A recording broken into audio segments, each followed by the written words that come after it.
اعوذ باللہ من الشیطان اللعین الرجیم بسم اللہ الرحمن الرحیم الحمد للہ رب العالمین والصلاة والسلام علی اشرف الانبیاء والمرسلین اما بعد فقد قال رسول اللہ صلی اللہ علیہ وآلہ وسلم لا تضربوا اطفالکم علی بکائہم۔ عزیزان گرامی قدر، پیغمبر اکرم صلی اللہ علیہ وآلہ وسلم کی باتیں لے کر آپ کی خدمت میں حاضر ہوئے ہیں۔ روزانہ ایک حدیث آپ کی خدمت میں پیش کرتے ہیں اس ماہ مبارک کے حوالے سے، تاکہ ہم اپنے نفس کا تزکیہ کر سکیں، اپنے آپ کو بہتر طریقے سے زندگی گزارنے کے لیے آمادہ کر سکیں۔ آج جس حدیث کو آپ کی خدمت میں پیش کر رہے ہیں، یہ حدیث واقعاً زمانے کی ضرورت ہے۔ آج کل جو ہو رہا ہے اس کے حساب سے اس حدیث کو ہم آپ کی خدمت میں پیش کر رہے ہیں کہ آپ صلی اللہ علیہ وآلہ وسلم فرماتے ہیں لا تضربوا اطفالکم، اپنے بچوں کو نہ مارو، علی بکائہم، ان کے رونے کی وجہ سے۔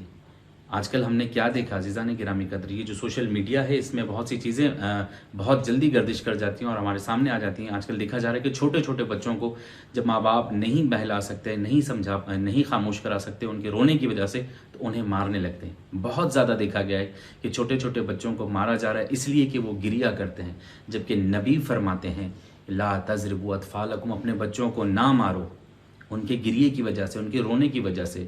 یعنی نبی کو گوارا نہیں ہے کہ بچوں کو مارا جائے، لیکن بہرحال خود کو نبی کی امت کہنے والے لوگ آج بچوں، چھوٹے بچوں پر جو رو رہے ہوتے ہیں انہیں مارتے ہیں۔ اس کے علاوہ بھی اگر بچے اس سن سے باہر ہیں، تھوڑے بڑے ہو گئے ہیں اور رو رہے ہیں، تو کم از کم بچوں کو ان کے رونے کی وجہ سے نہ مارا جائے۔ پروردگار عالم سے دعا گوں کہ مالک ہمیں بالکل ویسا بنا دے کہ جیسا ہمارے نبی چاہتے ہیں، ہمیں ویسا روزہ دار بنا دے کہ جیسا تو چاہتا ہے۔ والسلام علیکم ورحمۃ اللہ وبرکاتہ۔